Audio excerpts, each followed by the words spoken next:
So what's up, everybody? This is an actual video I'm really excited about. I've been wanting to do this one for a while, but I had to drive all the way to Oklahoma to get this log. And so I go out there a couple times a year to turkey hunt and deer hunt, and didn't work out back in the fall to get it, but this time I pulled my trailer out there and was able to get this log, cut the tree down. And it's not a very big log, but hopefully in the fall when I go back I'm gonna get a bigger one. But this is Osage Orange. It's something that we don't see much of here in Georgia. I think periodically you hear of somebody finding one that may have been planted at some point or another, but if you're not aware, Osage Orange is one of the densest woods in North America. On the Janka scale, it's about 2,400.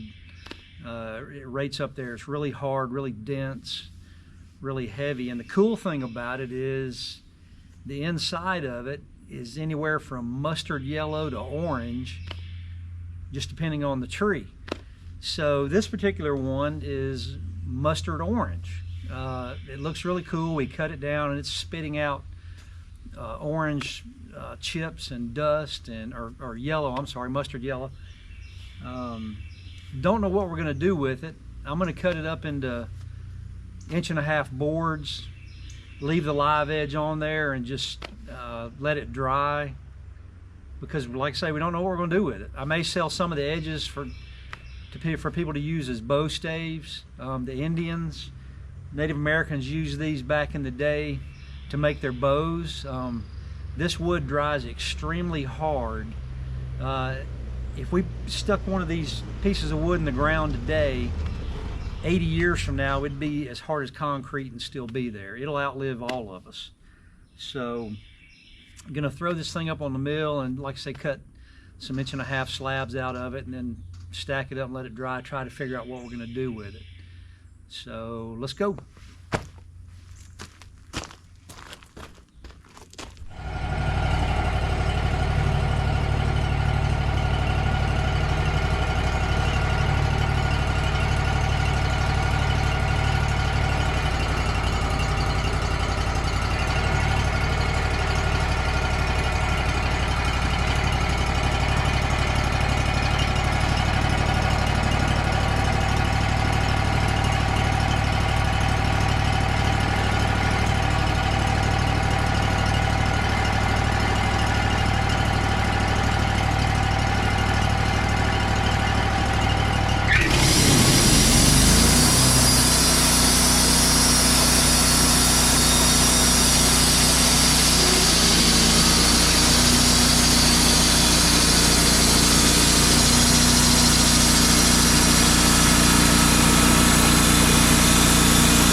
So there you go. We got 5.5-inch boards out of that log. And this is some really cool looking stuff. This character right here with that knot looks really good. This is without water. We have not put water on this. And so this will probably dry up brown. Then once you finish it, you get those colors to pop. So, and once again, this log came from Mangum, Oklahoma. Next time I'm going to try to get a bigger one to bring back. One of the densest woods in North America. And like I said, we're not quite sure what we're going to do with it. So if you have some suggestions, leave them in the comments. We've thought about cutting boards or charcuterie boards, but always looking for suggestions. So just leave us a comment with what you think we should use it for. I got a mesquite log and a burned up cedar log that came from Oklahoma. We're going to do a video of that as well. So hang in there. Appreciate you watching. And if you like the video, give it a thumbs up and hit subscribe if you haven't already. And thank you to those that have. And we'll see you next time.